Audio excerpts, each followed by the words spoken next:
Orange Gatorade, Chelsea 4, Tottenham Hotspur 3. In an absolute cracker of a game. I had my guy Potts the other day on to do a match preview. Go watch that, by the way. And we predicted just a ton of goals, and that's exactly what we got out of this game. So I just want to start by addressing the negatives of this game. Um, Obviously, defensively, this team is still very far behind in terms of like challenging for the title. We just don't look solid in the back. Albeit Cucurella was playing with fucking flip flops for the first like 10, 15 minutes of the game. Gifted him 2 goals, but again, we could have done better. Um, Robert Sanchez, I think, is an absolutely tragic goalkeeper. Probably one of the worst in the entire Prem. Like, dude is so shocking. I don't think he's gone one game this season without making a drastic mistake. Whether it's, trying to play out the back and giving a shitty pass or just being late to react like he was on the second goal scored by Kulusevski. Again, I think he could have done better, but I don't want to sound like I'm just piling on the Robert Sanchez hate train because he is a very easy player to hate on because he is by far our worst in the entire squad that starts every game. Other than that, defensively, I thought Badiashile was good. I thought Colwill maybe could have done better on Solanke in the first goal, but again, we move on. If we lost, I probably would have glossed. I wouldn't have glossed over that, but we move on. This team is absolutely flying right now. We are so far ahead of schedule. It's unbelievable. I believe I predicted that this team would challenge for top 4, but I did not expect them to just fly out the gates this early into the season. We look like a real challenger, but again, I just don't think this defense is where it needs to be for us to actually go on and win the title. I just don't believe that. I think we need another center back and absolutely need to upgrade on goalkeeper. I don't know if maybe playing Philip Jorgensen is the move. I don't know. I honestly don't think we'll see Jorgensen come on for Sanchez until maybe the end of the season, depending on how things go. We'll see. We'll see. But seriously, I mean, for me as a Chelsea fan, morale is just sky high. It hasn't been like this since goddamn before I started watching the Premier League. That's how bad it's been. But yeah, I cannot believe just how unselfish everyone's playing, how positive everyone is. Everyone is embracing every little goal, every little assist, every great play. This team looks just so solid right now, and they all look like they love each other. Pause. And I have to be honest, even after going down 2-0 very early in the game, for me, it just felt different. I don't know why that was. I don't know if it's because we were playing Spurs, who are like notorious bottle jobs, but it felt different from going down 2-0 under Poch or 2-0 under Potter. Something in me told me like, yeah, we can still hang on and win this game. We just got to get one back early. And that's exactly what we did. Jadon Sancho scores an absolute worldy of a goal. I mean, we are getting spoiled as Chelsea fans. We are scoring fantastic goals like every other match, it feels like. Highest goal tally in the Premier League by about 3 or 4 goals, I want to say.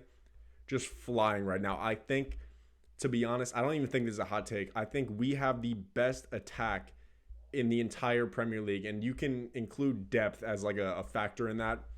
But seriously, I mean, who do you want? Who do you want? Sancho, Neto, Mudryk even, Madueke. Who else am I forgetting? Joao Felix. Like, seriously, Nkunku. Ridiculous options. So much potency. I mean, there's a reason that we're bagging, it feels like, 4 goals every other game. It's ridiculous how good these guys look. And the midfield is one of the best in England right now. Again, like I know I'm saying crazy shit, but we're in second, so I can say it. This midfield right now is world class. Enzo and Caicedo together finally are getting it together, it looks like. I don't know if that was tactical or anything, or has anything to do with Enzo getting a divorce. But seriously, they look fucking banging compared to last season under Pochettino. And now you have a healthy Lavia in there.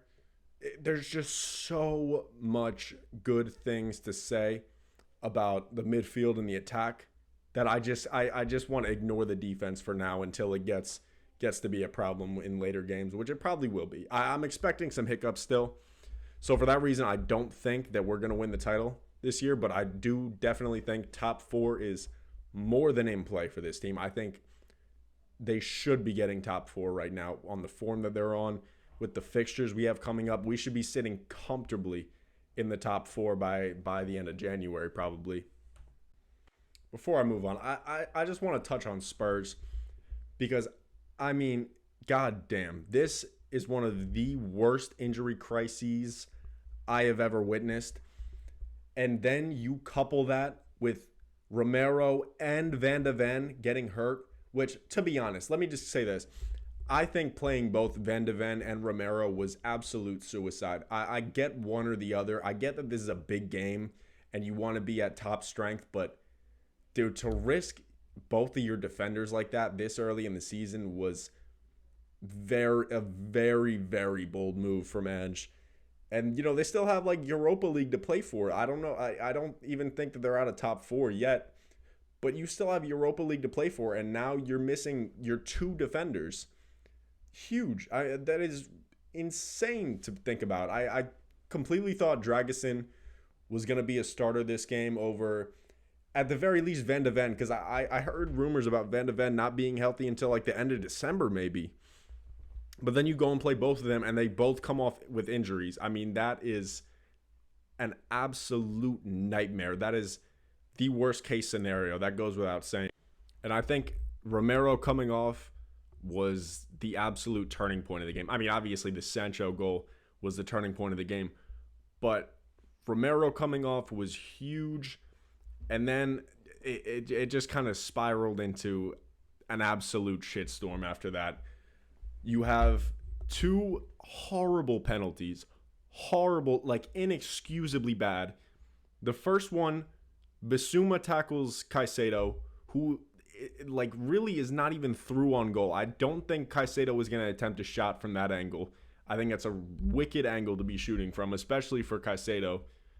And then you give away a free penalty to tie the game. I do not understand Bissouma's thought process there. And that probably has something to do with the balloons, like in the videos that we've seen in the offseason. It might have something to do with that. And then the second one I thought was even worse. Sarr just fouls Palmer for no reason. He has his back turned to Sarr, and he's, again, at an angle where he cannot score. Back is turned to the fucking goal. Like, seriously. No reason to be giving away either of those penalties. And then Palmer buries both of them, obviously. I thought Forster was okay. I think he could have done a little bit better on a couple of the goals. I don't know. Sancho's goal might have been savable, but it was pretty sweet placement. So I don't know if I can blame Forster for any of the goals. But yeah, I think I was very scared of Vicario, but I'm glad that he didn't have to play this game. I thought Spurs midfield just as a whole, obviously the two guys that gave away the penalties, they were just ass the entire game. Tottenham's two goals, which albeit you could say were gifted, but they came from winning the ball back in their own half already. So, I mean, that's more credit to their front three, who I think is a great front three, by the way. I think Tottenham's attack is one of the better ones in the Premier League. I don't think that's really a debate, honestly. Son has been a little bit shaky this season. He missed a complete sitter where, Chelsea players just stop playing for whatever reason. And then Son goes and misses it. I don't know what the fuck happened there. I think Son should be burying that chance, especially against Robert Sanchez. But, hey, it is what it is. I don't have to rant about it because it didn't happen. All right, but seriously, I got to stop talking about Spurs because this Chelsea team is fucking phenomenal. I seriously almost I do feel shame. I feel shame for leaning towards being Poch in at the end of last season after the fucking terrorism that he was doing to this team, bro. This man gaslit me into thinking Chelsea were a mid-table team and they were going to be a mid-table team for like another couple years.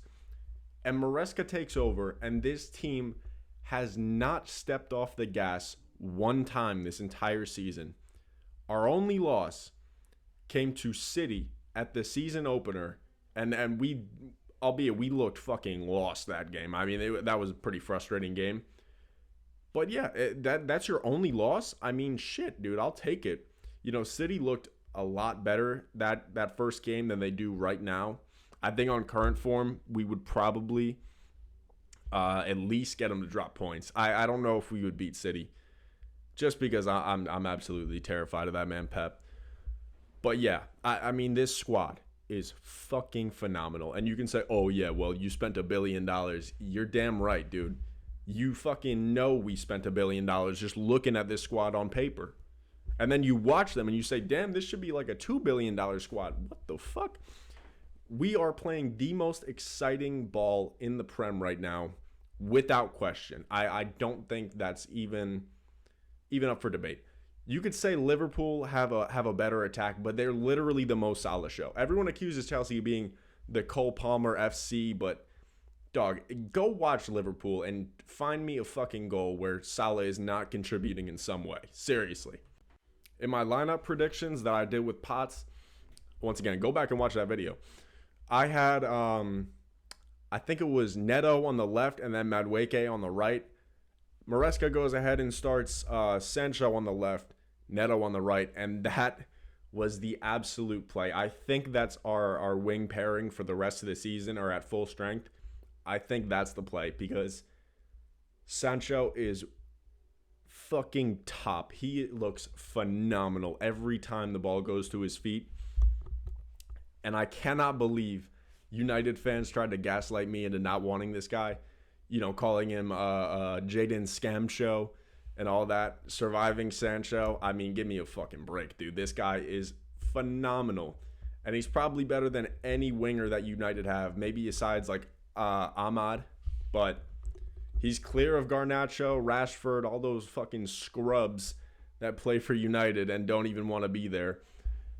Seriously, what a fucking talent. I don't know if the change of scenery has him feeling nicey. But man, I really love watching this guy. Man of the match for me, Sancho. I know they gave it to Palmer, but Sancho was fucking top in like every touch he had. You just had to watch. Palmer really came alive in that second half, though. Just dribbling, you know, free roaming. Because, again, Spurs back line was fucking tragic second half. But, yeah, I would have given Sancho the edge for man of the match. But that's irrelevant, honestly. And it feels like every game or every Chelsea game, there's been like an odd man out in the attack who just really struggles to get touches or struggles to perform. And this game, it was Jackson. Jackson was pretty shocking, I'll be honest. Didn't record a shot on goal. And he's just kind of hesitant to shoot sometimes when he's through on goal. And I don't understand why. I think he can easily bag 20 goals this season, non-penalty goals, just in the Premier League alone. Because he's not playing Conference League right now, and I don't think Maresca intends for him to play Conference League. So I think Nicholas Jackson will still bag 20 goals this season. But he has been struggling to get on the score sheet in these bigger games. Albeit, like, he scored against Liverpool, but, you know, you put in decent performances against United, but you just got to get on the score sheet in these bigger games. It just got to happen. And then Jackson's sub for this game, Nkunku, did not do much better. Nkunku recorded 4 touches in the entire 20 minutes that he was on. He really needs to assert himself and get involved in these games when he comes on. I feel like, honestly, he probably has the longest leash of any Chelsea player when it comes to, you know, having mid performances, pedestrian appearances. He struggles to produce like 90% of the time that he comes on, and you know the other 10% come from like Conference League games. I guess I understand that he's playing out of position. He's more of like a 10, especially in this system. But that's kind of a reason that I want us to get like a decent backup striker. I want like a physical, like 6'3", 6'5", not 6'5", but like 6'3" type of striker that can just, poach goals in the box, win aerial battles, stuff like that. I don't know who is even out there right now with that type of profile. Honestly, maybe Samu, the guy that we tried to sign in the summer, but, that deal fell through because of some failed physicals or whatever. But yeah, I do think a backup striker for Jackson would be very beneficial, especially next year, with like AFCON and all that shit. Like just have a backup plan, because he does from time to time drop some stinkers. I think the decision to sub off Lavia at halftime was a little bit interesting, at least when I was watching, and then I come to find out that Maresca says, Lavia felt something in his hamstring at halftime, so they just didn't want to take any risks, which I completely back. I think that's the right call. You bring on Gusto, who was good, but I do like Caicedo as an inverted right back, although he did look a little bit uncomfortable, I'll be honest, which is not really something we're used to with Caicedo. He usually looks like, the cool, calm, collected one. But yeah, I think, Son gave him a hard time, but it is what it is. But yeah, just again, I don't know if I want to call us like mentality monsters or just say, same old shit with Tottenham, because they kind of look like they crumbled mentally after that Enzo goal to take the lead. But again, I don't see us coming back from 2-0 down with Poch, and I sure as shit do not see that happening with Potter. So obviously luck was on our side a little bit. Like that Caicedo challenge was a little bit dicey.